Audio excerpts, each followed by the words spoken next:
So Clybourne Park is about the ways that neighborhoods change over time, but more specifically, it's about race relations in the changing dynamics of neighborhoods and white people just not getting it.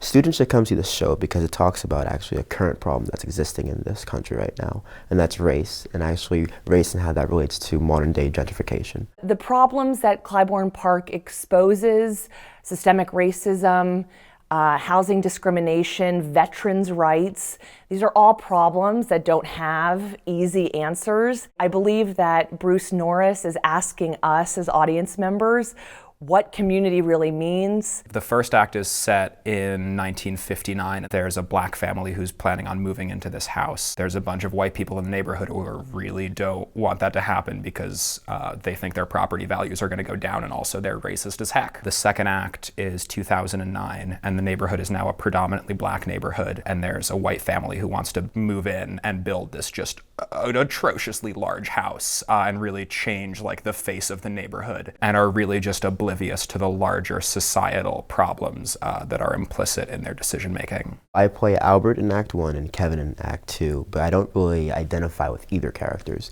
because being that the play is about race, I find myself as a person to be more of a leader and more vocal about how I feel about that topic, whereas Albert and Kevin, they're more in the background and kind of observing it from a distance. The rehearsal process has been surprising because for me, this is my first time acting on the main stage, so I didn't know what to expect, honestly. I was a bit nervous, but I made good friends with the cast and the director, and I'm very proud to be a part of this production. The role of Betsy and Lindsay has been played by hearing actors, as far as we can find out. And it's interesting because it's a dual role. Like Betsy, the character in the first act, is deaf, but Lindsay in the second act has been written as hearing.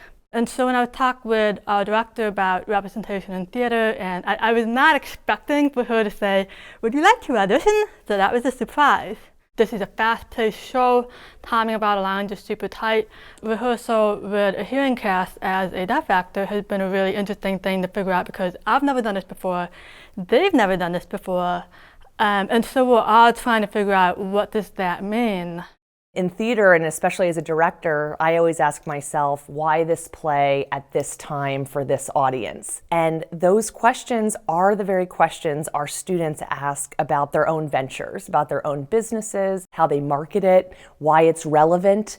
And so, that's just one of the many ways theater is a great training ground. It's a place where collaboration happens. It's a place where creativity happens. And I think those are all good things for these students as they leave Babson and go out into the real world.